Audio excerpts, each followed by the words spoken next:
Hello student, welcome है आपका हमारे YouTube channel Uttarakhand education diary में। तो आज हमारी उत्तराखंड जीके की 10वीं क्लास होगी। इसके पहले 9 क्लासें अपलोड हो चुकी हैं। अगर आपने वह नहीं देखी हैं तो आप उन्हें जा कर के देख सकते हैं। प्लेलिस्ट पे उत्तराखंड जीके नाम से प्लेलिस्ट है, वहाँ पर ये क्लासें आपके लिए काफ़ी हेल्पफुल होंगी। आगामी आने वाले जो उत्तराखंड के ग्रुप सी के एग्ज़ाम हैं, उन सभी एग्ज़ामों के लिए यह क्लासें काफ़ी महत्वपूर्ण हैं। और आपका स्कोर क्या रहा कमेंट बॉक्स में ज़रूर बताइएगा। तो चलिए शुरू करते हैं आज की क्लास को। तो हमारा पहला क्वेश्चन है, कस्तूरी मृगों के लिए प्रसिद्ध वन्य जीव विहार है। तो इस प्रश्न का राइट आंसर क्या हो जाएगा? ऑप्शन डी, अस्कोट व केदारनाथ वन्य जीव विहार। ऑप्शन डी इस प्रश्न का राइट आंसर होगा। दूसरा प्रश्न है, मुक्तेश्वर पशु प्रयोगशाला की स्थापना हुई कब?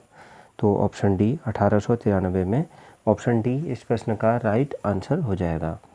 अगला प्रश्न देखते हैं, निम्नलिखित में से किन नदियों को सास बहू के नाम से जाना जाता है? तो किन नदियों को जाना जाता है सास बहू के नाम से? तो ऑप्शन ए भागीरथी व अलकनंदा को सास बहू के नाम से जाना जाता है। इसमें जो अलकनंदा है उसको क्या कहा जाता है? बहू, और इस भागीरथी को सास कहा जाता है। ऐसा क्यों? आप इस जो है अलकनंदा एक तरह से शांत प्रिय नदी है, मतलब शांत तरीके से जहाँ पर इनका संगम होता है वहाँ पर यह शांत तरीके से बहती है। और भागीरथी खूब शोर करते हुए आती है वहाँ पर, जहाँ पर आप अगर उस संगम को कहीं आपको उसकी इमेज मिलेंगी तो आप देखेंगे जो भागीरथी का जल है वो खूब उछलता और एकदम जो खूब शोर करता हुआ आगे को बढ़ता है भागीरथी का, अलकनंदा का शांत तरीके से। इसलिए पिछले समय में, पुराने समय में बहुएं जो हुआ करती थी तो मतलब शांत बहू को शांत की संज्ञा दी गई है, क्योंकि अलकनंदा को मतलब बहू बताया गया क्योंकि बहुएं शांत होती हैं और भागीरथी को सास थोड़ा सा तेज होती हैं, इस वजह से उसको सास कहा गया। ये एक प्रमुख कारण है। तो तब ये भागीरथी और अलकनंदा। अगला प्रश्न है, पंडित नैन सिंह थे। चौथा ऑप्शन बी एक सर्वेयर थे। ऑप्शन बी इस प्रश्न का राइट आंसर हो जाएगा। पांचवा प्रश्न है, सात बहू खेत नामक स्थल स्थित है कहाँ पर? तो ऑप्शन सी बागेश्वर में स्थित है। ऑप्शन सी इस प्रश्न का राइट आंसर हो जाएगा। अगला प्रश्न है, छठा प्रश्न है, जनपद हरिद्वार को उत्तराखंड में सम्मिलित करने से पूर्व यह उत्तर प्रदेश के किस जनपद का भाग था? तो ऑप्शन ए सहारनपुर का भाग था। ऑप्शन ए इस प्रश्न का राइट आंसर हो जाएगा। अगला प्रश्न देखते हैं, सातवां। क्वेश्चन नंबर 7 है, प्रसिद्ध लेखिका गौरा पंत शिवानी को भारतेंदु हरिश्चंद्र सम्मान कब दिया गया था? सातवां प्रश्न है। तो ऑप्शन डी 1981 में दिया गया था। आठवां प्रश्न है, नीलगिरी कहा जाता है, किसे कहा जाता है? तो ऑप्शन डी बागेश्वर को नीलगिरी कहा जाता है। ऑप्शन डी इस प्रश्न का राइट आंसर होगा। अगला प्रश्न है, तोप टिब्बा स्थित है कहाँ पर? तो तोप टिब्बा, नवां प्रश्न है, कहाँ स्थित है? तो ऑप्शन सी मसूरी में स्थित है। ऑप्शन सी इस प्रश्न का राइट आंसर हो जाएगा। 10वां प्रश्न है, उत्तराखंड के कुंभ मेले की भांति प्रत्येक 12 वर्ष के पश्चात मनाया जाने वाला उत्सव कहलाता है क्या? तो इस प्रश्न का राइट आंसर हो जाएगा option A Nanda Rajjat. Option A इस प्रश्न का राइट आंसर होगा। 11वां प्रश्न है, हिल यात्रा उत्सव मनाया जाता है कब? तो हिल यात्रा उत्सव मनाया जाता है, इस प्रश्न का राइट आंसर क्या हो जाएगा? ऑप्शन डी पिथौरागढ़ में मनाया जाता है। 12वां प्रश्न है, हिल यात्रा संबंधित है, तो इस प्रश्न का राइट आंसर क्या हो जाएगा? ऑप्शन सी कृषि एवं पशुपालन से। ऑप्शन सी इस प्रश्न का राइट आंसर होगा। 13वां प्रश्न है, दुग्ध ताल स्थित है कहाँ पर? 13वां प्रश्न है, तो ऑप्शन ए यह पौड़ी में स्थित है। ऑप्शन ए इस प्रश्न का राइट आंसर होगा। अगला प्रश्न देखते हैं, क्वेश्चन नंबर 14। नवविवाहित कन्या के प्रथम बार मायके आने पर नृत्य होता है, कौन सा? तो ऑप्शन डी इस प्रश्न का राइट आंसर हो जाएगा, थड़िया नृत्य होता है। तो ऑप्शन डी इस प्रश्न का राइट आंसर होगा। यहाँ पर कुछ बच्चों ने पूछा था कि सर हम मतलब उत्तराखंड के लिए अच्छी बुक्स कौन सी हैं, क्या हैं?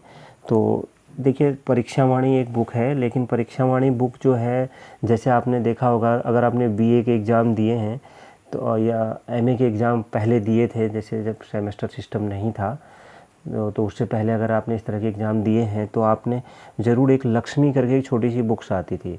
तो परीक्षावाणी एक तरह की उस तरह की बुक्स है उत्तराखंड के उत्तराखंड के जो एग्ज़ाम है उनकी प्रिपरेशन के लिए। तो आप अब उस बुक में से नोट्स मत बनाइए परीक्षावाणी में से, क्योंकि वो बुक्स अपने आप में नोट्स बनी हुई होती है। उसके नोट्स बनाने, अगर आपको नोट्स बनाने हैं तो किसी अच्छी बुक्स और मतलब थोड़ा और आगे की बुकों को पकड़िए, जैसे अजय रावत जी की बुक है।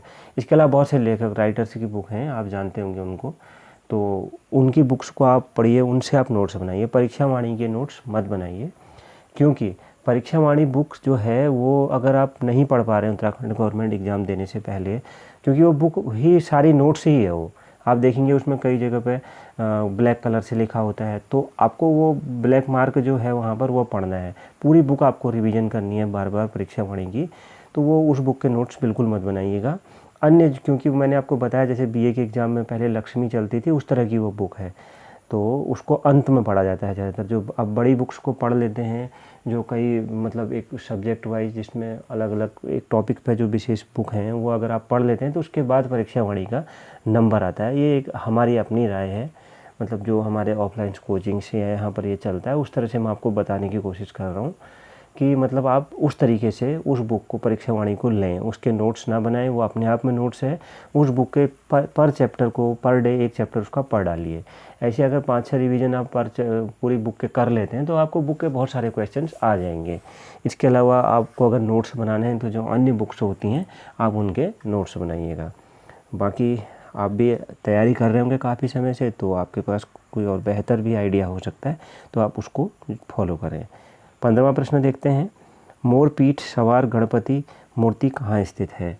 तो ऑप्शन ए यह जागेश्वर में स्थित है। ऑप्शन ए इस प्रश्न का राइट आंसर होगा। 16वां प्रश्न है, उत्तराखंड में बगुआई किस त्यौहार को कहा जाता है? तो ऑप्शन ए यह दीपावली को कहा जाता है। ऑप्शन ए इस प्रश्न का राइट आंसर हो जाएगा। अगला प्रश्न है क्वेश्चन नंबर 17, उत्तरांचल की निम्न झीलों में त्रिभुजाकार झील है कौन सी? तो ऑप्शन डी यह भीमताल। भीमताल क्या है? एक त्रिभुजाकार झील है। ऑप्शन डी इस प्रश्न का राइट आंसर होगा। 18वां प्रश्न है, झोड़ा गीत का प्रमुख केंद्र है? तो झोड़ा गीत का प्रमुख केंद्र है 18वां प्रश्न, ऑप्शन सी बागेश्वर है। ऑप्शन सी इस प्रश्न का राइट आंसर होगा। क्वेश्चन नंबर 19 देखते हैं। 19वां प्रश्न है, पंच केदार वर्ग में निम्नलिखित में से कौन समाविष्ट नहीं है? कौन समाविष्ट नहीं है? ऑप्शन डी विश्वनाथ समाविष्ट नहीं है। 20वां प्रश्न है, उत्तराखंड की कोसी नदी सहायक नदी है? उत्तराखंड की कोसी नदी सहायक नदी है किसकी? तो इस प्रश्न का राइट आंसर क्या हो जाएगा? ऑप्शन बी रामगंगा की सहायक नदी है। अगला प्रश्न देखते हैं, क्वेश्चन नंबर 21। क्वेश्चन नंबर 21 है, किस जिला पंचायत को 2018 पंडित दीनदयाल उपाध्याय पुरस्कार से सम्मानित किया गया है? किसको किया गया है? ऑप्शन सी पौड़ी को। ऑप्शन सी इस प्रश्न का राइट आंसर हो जाएगा। किस जिला पंचायत को 2018 को पंडित दीनदयाल उपाध्याय पुरस्कार से सम्मानित किया गया है? पौड़ी के जिला पंचायत को। तो ऑप्शन सी इस प्रश्न का राइट आंसर हो जाएगा। 22वां प्रश्न है, लाखा मंडल किस नदी के किनारे बसा हुआ है? तो किस नदी के किनारे बसा हुआ है? ऑप्शन ए यमुना नदी के किनारे बसा हुआ है।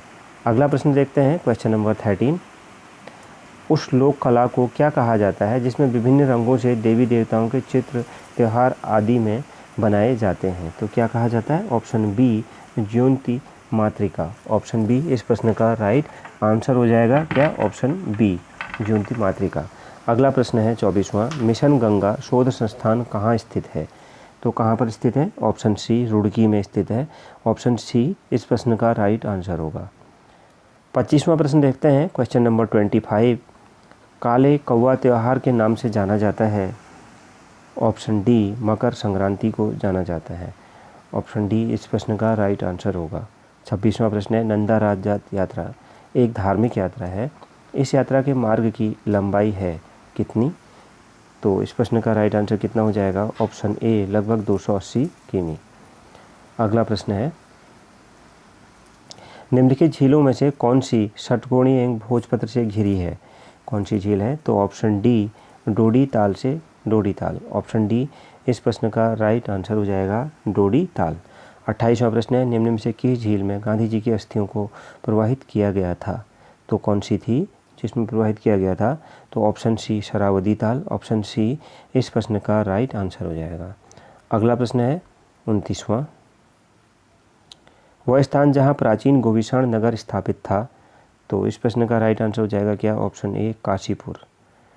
अगला प्रश्न है, वह जेल जिसमें नेहरू 1934-35 ईस्वी में एवं 1945 में कैद रहे तथा उनके कक्ष को अब नेहरू वार्ड के नाम से जाना जाता है।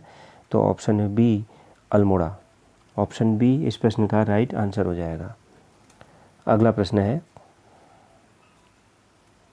क्वेश्चन नंबर 31, कुमाऊं रेजिमेंट का मुख्यालय स्थित है। तो ऑप्शन बी यह रानीखेत में स्थित है, ऑप्शन बी इस प्रश्न का राइट आंसर हो जाएगा। 32वां प्रश्न है, सीता माता की धरती में किस स्थान पर समाई थी। सीता माता जी धरती पर किस स्थान पर समाई थी। तो ऑप्शन सी मंसार में समाई थी। तो ये था आखिरी प्रश्न आज की क्लास का। आपका स्कोर क्या रहा कमेंट बॉक्स में ज़रूर बताइएगा। अगर फेसबुक पेज से जुड़ना चाहते हैं तो आपको लिंक मिल जाएगा, आप उससे फेसबुक पेज से भी जुड़ सकते हैं। मिलते हैं नेक्स्ट क्लास में। Thank you very much.